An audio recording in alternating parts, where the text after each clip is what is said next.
Hello friends, welcome back my channel. నా పేరు అనురాధ అండి.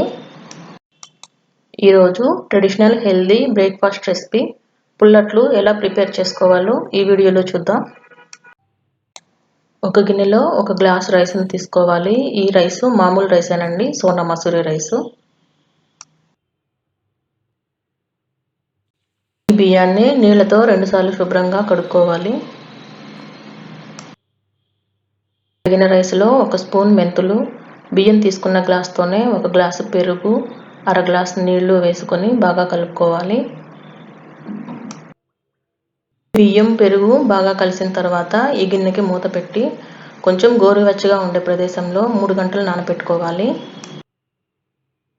వేడిగా ఉండటం కోసం నేను ఈ బౌల్ని రైస్ కుక్కర్ బౌల్లో పెట్టి మూత పెట్టేసి గాలి తగలకుండా పెట్టుకుంటున్నాను.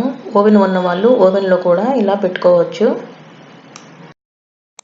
3 గంటల తర్వాత ఈ బియ్యం పెరుగులో బాగా నాని ఉంటాయండి. ఇప్పుడు వీటిని మరొకసారి బాగా కలుపుకొని మిక్సీ జార్లో వేసుకొని మెత్తగా గ్రైండ్ చేసుకోవాలి. పిండి బాగా మెత్తగా ఉండాలండి. ఇలా గ్రైండ్ చేసుకున్న ఈ పిండిని ఒక బౌల్లోకి తీసుకోవాలి. పిండి మొత్తాన్ని గ్రైండ్ చేసుకున్న తర్వాత వేరొక పెద్ద బౌల్లోకి, అంటే మూత గట్టిగా ఉండే బౌల్లోకి తీసుకోవాలి.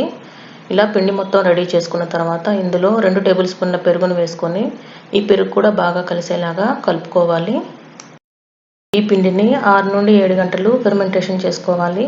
ఫెర్మెంటేషన్ చేసుకోవడం కోసం నేను ఇందాకట్లాగానే రైస్ కుక్కర్లో పెట్టి చేసుకుంటున్నానండి. కొంచెం వేడిగా ఉండే ప్రదేశంలో పెట్టుకుంటే పిండి బాగా పులుస్తుంది. 7 గంటల తర్వాత పిండి ఇలా పులిసి మంచి వాసన వస్తుందండి. ఇప్పుడు ఈ పిండిలో సరిపడా ఉప్పు వేసి బాగా కలుపుకోవాలి. ఒకవేళ బ్యాటర్ చిక్కగా అనిపిస్తే కొంచెం నీళ్ళని వేసుకొని వీడియోలో చూపిస్తున్న కన్సిస్టెన్సీలోకి వచ్చేలాగా కలుపుకోవచ్చు. దోశ బ్యాటర్ రెడీ అండి. ఇప్పుడు దోశలు ప్రిపేర్ చేసుకుందాం. స్టవ్ మీద పెనం పెట్టి పెనం వేడయ్యాక 2 చుక్కల నూనె వేసి ఉల్లిపాయ ముక్కతో ఇలా రబ్ చేసుకోవాలి. ఇక్కడ నేను ఇనుప పెనం వాడా కాబట్టి ఉల్లిపాయతో ఇలా రబ్ చేసుకున్నానండి. నాన్ స్టిక్ ప్యాన్ వాడేవాళ్ళు ఇలా చేయవలసిన అవసరం లేదు. పెనం రెడీ అయ్యాక సరిపడా పిండిని వేసి దోశలాగా స్ప్రెడ్ చేసుకోవాలి. దోశను ఫ్రై చేసుకున్నాక మూత పెట్టి 1 నిమిషం మీడియం ఫ్లేమ్ మీద దోశని కాల్చుకోవాలి. 1 నిమిషం తర్వాత మూత తీసి దోశ మీద అర స్పూన్ నూనె వేసుకొని మరొక 30 సెకండ్లు దోశని ఫ్రై చేసుకోవాలి. రెండో వైపు ఫ్రై చేసుకోవాల్సిన అవసరం లేదండి. చూసారు కదండి, చాలా ఈజీగా దోశ పెనం నుండి వచ్చేస్తుంది. Tasty and healthy card dosa ready అండి. ఇది ఏ చట్నీతోనైనా సర్వ్ చేసుకోవచ్చు.